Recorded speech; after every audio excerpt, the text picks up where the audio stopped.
नमस्कार मित्रांनो, मुख्यमंत्री माझी लाडकी बहीण योजनेच्या हप्ता वितरणासंदर्भात अपडेट आपण आजच्या या व्हिडिओच्या माध्यमातून पाहणार आहोत. मित्रांनो, जुलै 2024 मध्ये सुरू झालेल्या या योजनेमधून आतापर्यंत एकूण 17 हप्ते वितरित करण्यात आलेले आहेत, ज्यामध्ये जुलै 2024 ते डिसेंबर 2025 पर्यंत पात्र लाडक्या बहिणींना या योजनेतून मानधन मिळालेले आहे.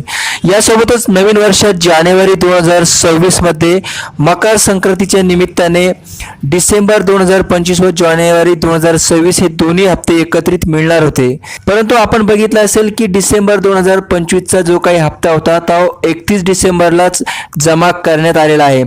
त्याचप्रमाणे जानेवारी 2026 च्या हप्त्यासंदर्भात हिवाळी अधिवेशनामध्ये पुरवणी मागण्याद्वारे लाडकी बहीण योजनेच्या हप्त्या वितरणासंदर्भात मागणी करण्यात आली होती आणि त्या संदर्भातलं हे परिपत्रक देखील आपण या ठिकाणी बघू शकता.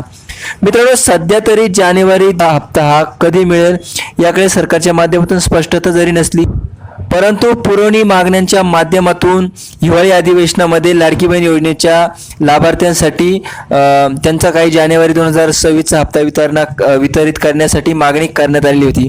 आता सरकार हा हप्ता जानेवारी महिन्याचा जमा करते का नाही याकडे राज्यातील लाखो महिलांचं लक्ष लागलेलं आहे. तर मित्रांनो, लाडकी बहीण योजनेच्या संदर्भात एक छोटंसं अपडेट आजच्या व्हिडिओच्या माध्यमातून घेऊन आलो होतो. उपयुक्त अपडेट्स आपण या ठिकाणी येत असतो, त्यामुळे चॅनलला सबस्क्राईब नक्की करा. धन्यवाद.